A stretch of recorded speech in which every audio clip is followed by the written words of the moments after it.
नमस्कार, सलाम वालेकुम, सत श्री अकाल मेरे प्यारे दोस्तों और भाइयों।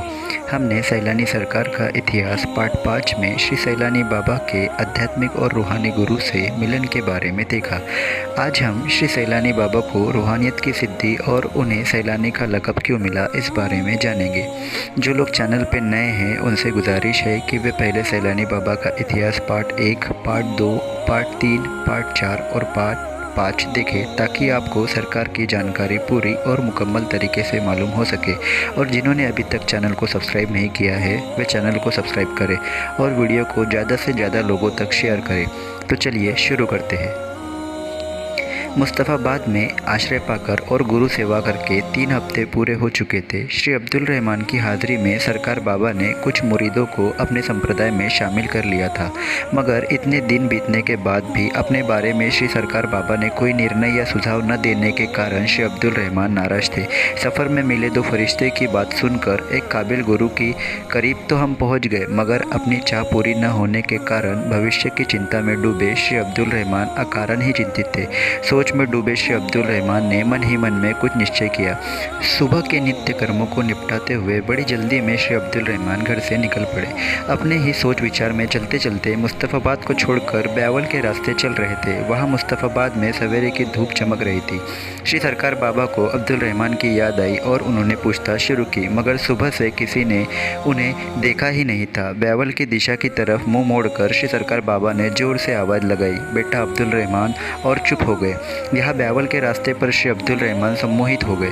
मुस्तफ़ाबाद की ओर पीछे मुड़कर वापसी के रास्ते पर चल पड़े और सीधे श्री सरकार बाबा के सामने आकर पेश हो गए। श्री अब्दुल रहमान को देखते ही मुस्कुराते हुए धीमी आवाज़ में कहा, बेटा हमें छोड़कर कहाँ जा रहे थे और रास्ते में वापस यहाँ कैसे आ गए? श्री अब्दुल रहमान ने उत्तर देना ज़रूरी समझा। वे बोले, सरकार बाबा, आपने मेरे बारे में कोई भी महत्वपूर्ण फैसला न करने की वजह से मैं बहुत नाराज़ हो गया। यही कारण है मैं आपको छोड़कर गया था, मगर वापस कैसे आना हुआ यह अल्लाह जाने। श्री अब्दुल रहमान का बिना हिचकिचाए दिल की बात साफ बताने का तरीका श्री सरकार बाबा को पसंद आया। उन्होंने श्री अब्दुल रहमान से कहा, बेटा यह उतावलापन अच्छा नहीं। हम तो आपके संयम की परीक्षा ले रहे थे। ऐसा पागलपन फिर कभी नहीं करना। कल हम ज़रूरी काम से बाहर जाएंगे। बेटा हीरे की परख तो जोहरी के सिवा कोई नहीं कर सकता। तुम क्या चीज़ हो यह सिर्फ मैं जानता हूँ।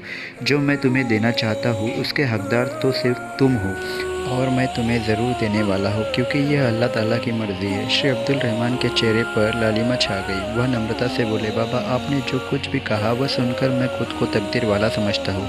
आपकी देन संभालने की हिम्मत मैं जुटा पाऊँगा या नहीं इसका मुझे अंदाज़ा नहीं है। मेरी यह विनती है कि मुझ जैसे मुरीद को आप ज़रूर संभाल लेंगे। श्री सरकार बाबा के हुक्म का पालन करते हुए अब्दुल रहमान ने छोटे बर्तन, पानी के प्याले, कप, गुड़, चाय पत्ती, चटाई और चद्दर ऐसा हल्का सा सामान साथ में ले लिया।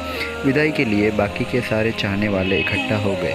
बहुत ही धीमे और हल्के आवाज़ में श्री सरकार बाबा ने कहा, हम दोनों कुछ दिनों के लिए बाहर जा रहे हैं। मेरी गैर हाज़िरी में मोहम्मद मासूम यहाँ का कामकाज संभाल लेगा। सभी ने इस बात पर सहमति दी और श्री सरकार बाबा की बात मान ली। श्री सरकार बाबा और श्री अब्दुल रहमान निश्चित होकर अपनी मंजिल पर चल पड़े। थोड़ी ही देर बाद मुस्तफ़ाबाद को पीछे छोड़कर दोनों जंगल की तरफ चलने लगे। श्री अब्दुल रहमान सरकार बाबा के पीछे पीछे अदब के साथ कुछ फासला रखकर चल रहे थे। थोड़ी ही देर में दोनों एक टीले पे पहुंचे। टीले पर बहुत सारी पगडंडियाँ चारों दिशा में भाग रही थी। एक पगडंडी पर चलते चलते टीले के ऊपरी हिस्से में घने पेड़ों में एक छोटे खाने गुफा नजर आई। गुफा के आसपास का नज़ारा बहुत ही दिलचस्प और प्राकृतिक सौंदर्य से भरा था। गुफा में पहुंचते ही सरकार बाबा निहायत खुश हो गए और गुफा में रहने का इरादा जाहिर किया। गुफा में वास्तव्य के 2 इरादे पक्के थे। पहला यह कि तपस्या करने में गुप्तता रखना और दूसरा एकांत मिलना। एकांत मिलने का महत्वपूर्ण कारण यह है कि ध्यान साधना में सत्पुरुष अपनी आत्मशक्ति से नैसर्गिक ऊर्जा अपने अंदर समेटने की क्रिया करते हैं। नैसर्गिक ऊर्जा से अपने और अपने समीप रहने वाले मुरीद की आध्यात्मिक उन्नति होती है, जिससे मुरीद का जीवन मार्ग बनाने में उपयुक्तता होती है। श्री अब्दुल रहमान और श्री सरकार बाबा ने गुफा में प्रवेश किया। श्री अब्दुल रहमान ने गुफा की सफाई की और सारा सामान एक कोने में लगा दिया। गुफा में दोनों ने लगातार 14 दिनों का वास्तव्य किया। दिन में 2 बार श्री अब्दुल रहमान बिना दूध की गुड़ की चाय बनाते थे। 2 कप चाय अपने सदगुरु को पेश करके 1 कप चाय खुद पीते थे।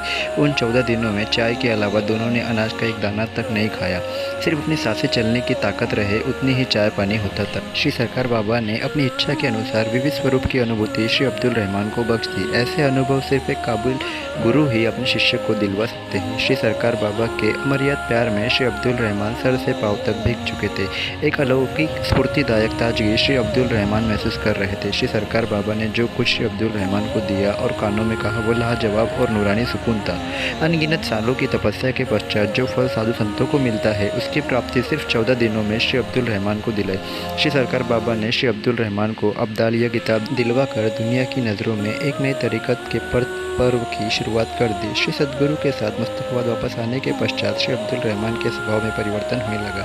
दूसरे दिन जंगल में लकड़ी इकट्ठा करते करते श्री अब्दुल रहमान ने भोलेपन में मासूम को श्री सरकार बाबा ने अपना सब कुछ मुझे दे दिया, यह बात कह डाली। सद्गुरु के शिष्य को अदमत पूंजी देकर मालामाल करना परंपरा के अनुसार खिलाफत देना कहलाता है। श्री अब्दुल रहमान की बातें सुनकर मासूम मन ही मन में बहुत मायूस हो गए। मासूम की नाराज़गी का कारण सद्गुरु तक पहुँच गया। श्री सरकार बाबा बोले, बेटा मासूम, बिना वजह नाराज मत होना, तुम्हारे गुरु भक्ति और गुरु सेवा उत्तम है। श्री अब्दुल रहमान के संदर्भ में जो कुछ भी घटना हुई है, वह तो अल्लाह के आदेश के बरहुकुम थी। तुम दोनों का कार्यक्षेत्र बराबर रहेगा, मगर तुम दोनों की कार्य पद्धति भिन्न स्वरूप की होगी। दूसरे दिन शाम हो रही थी। तापी नदी के किनारे बैठे श्री सरकार बाबा और मासूम गपशप में तल्लीन थे। अचानक से सरकार बाबा ने मासूम से कहा, बेटा मैंने कल तुम्हें हकीकत बताने के बावजूद भी तुम नाराज़ हो। मैंने जो अल्लाह के बरहुकुम श्री अब्दुल रहमान को सौंप दिया, वह उचित समय आने पर श्री अब्दुल रहमान तुम्हें सौंप देगा। तुम दोनों बरार में जाओ और अपना कार्य शुरू करो, यह मेरी आज्ञा समझो। श्री सरकार बाबा ने पंच महाबतों की गवाही में श्री अब्दुल रहमान को सैलानी और मासूम, इन्हें अरमान यह किताब लक़ब बहाल किया। इसी से तुम्हारे जीवन की मुरादें पूरी होगी। तुम अनगिनत लोगों की ज़िंदगी में अच्छा परिवर्तन करोगे। मेरी दुआ तुम्हारे साथ है।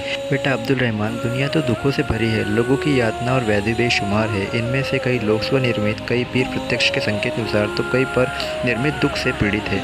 कई बार ऐसा भी होता है कि पर निर्मित दुख नापाक ताकत के कारण सहन करना पड़ता है। नापाक सिद्धि का सहारा लेने वाले मांत्रिक, नापाक कार्रवाई के कारण बहुत पीड़ित लोग तुम्हें नजर आएंगे। लोगों के दुख 3 प्रकार के हैं, जैसे मानसिक, शारीरिक और भौतिक स्तर पर होने वाले दुख जाहिर है। इन 3 प्रकार के दुखों की उपचार पद्धति भी भिन्न प्रकार की होगी। पीड़ित लोगों के मददगार जरूर बनो, मगर यह जिम्मेदारी टालने की कोशिश कभी नहीं करना, क्योंकि यह तुम्हारी हार होगी और तुम्हारे पीर की भी।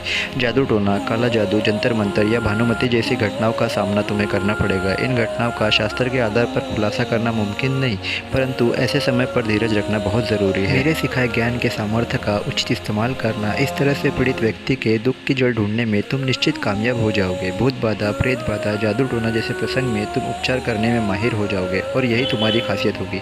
बेटा मासूम, तुम ठहरे कोमल हृदय और कवि मन के आदमी। फुर्सत में कविता लिखना तुम्हारा शौक रहेगा। भावना प्रकट करने का कविता सबसे प्रभावी साधन है। तुम्हारी कविता में ईश्वरी प्रेम, भक्ति और मानव सेवा का अनोखा संगम है। मैंने तुम्हारी कविताएं सुनी है। तुम काव्य रचना करते हो। काव्य में विशिष्ट शैली, शब्द रचना और पद्धति तुम्हारी खासियत रहेगी। तुम्हारा इस विशिष्ट शैली से अरमान शैली नाम से स्वतंत्र अस्तित्व बनेगा। तुम्हारी काव्य शैली और अब्दुल रहमान की भूत प्रेत बाधा का निवारण करना तुम दोनों की विशेषता रहेगी। बाकी सब बातों में तुम दोनों की कार्य पद्धति में सामान्य रहेगी। आगे क्या हुआ जानने के लिए चैनल से जुड़े रहिए। कहानी जारी है।